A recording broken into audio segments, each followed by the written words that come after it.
মইতো সদায় কৈ আছো আজি আপোনালোকে চাওক মই কোনো জাতি ধৰ্ম বৰ্ণৰ কথা নকওঁ নগাঁও মৰিগাঁও যিমান মাছ হয় সবতে ইউৰিয়া ব্যৱহাৰ হয় আৰু গুৱাহাটীৰ যেটো ওয়েষ্ট মই কি ওয়েষ্ট নকওঁ সেই ওয়েষ্ট বিলাকো আনি পুখুৰীত মাছ উৎপাদনৰ কাৰণে ব্যৱহাৰ কৰা হয় তাৰ ফলত আপোনালোকে চাব আজিৰ পৰা 4 বছৰ আগত যিমান কিডনি বেমাৰ হৈছিল এতিয়া তাতকৈ বহুত বেছি মানুহৰ কিডনি বেমাৰ হয় গতিকে যেতিয়ালৈকে খাদ্য আমি সুৰক্ষিত কৰিব নোৱাৰো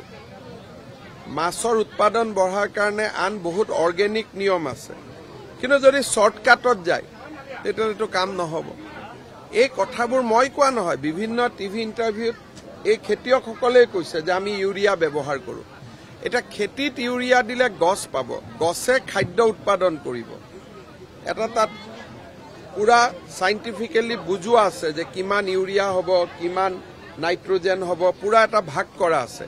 এটা মাছত পোনে পোনে ইউৰিয়াটো দি দিয়ে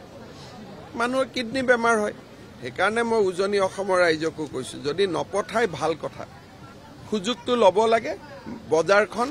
এই সুযোগতে ল'ব লাগে আৰু কাজিয়া কৰি নহয় যে আমাৰ মাছটো স্বাস্থ্যৰ উপযোগী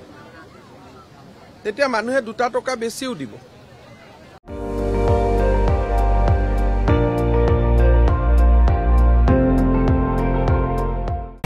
আপুনি চাই আছে ND24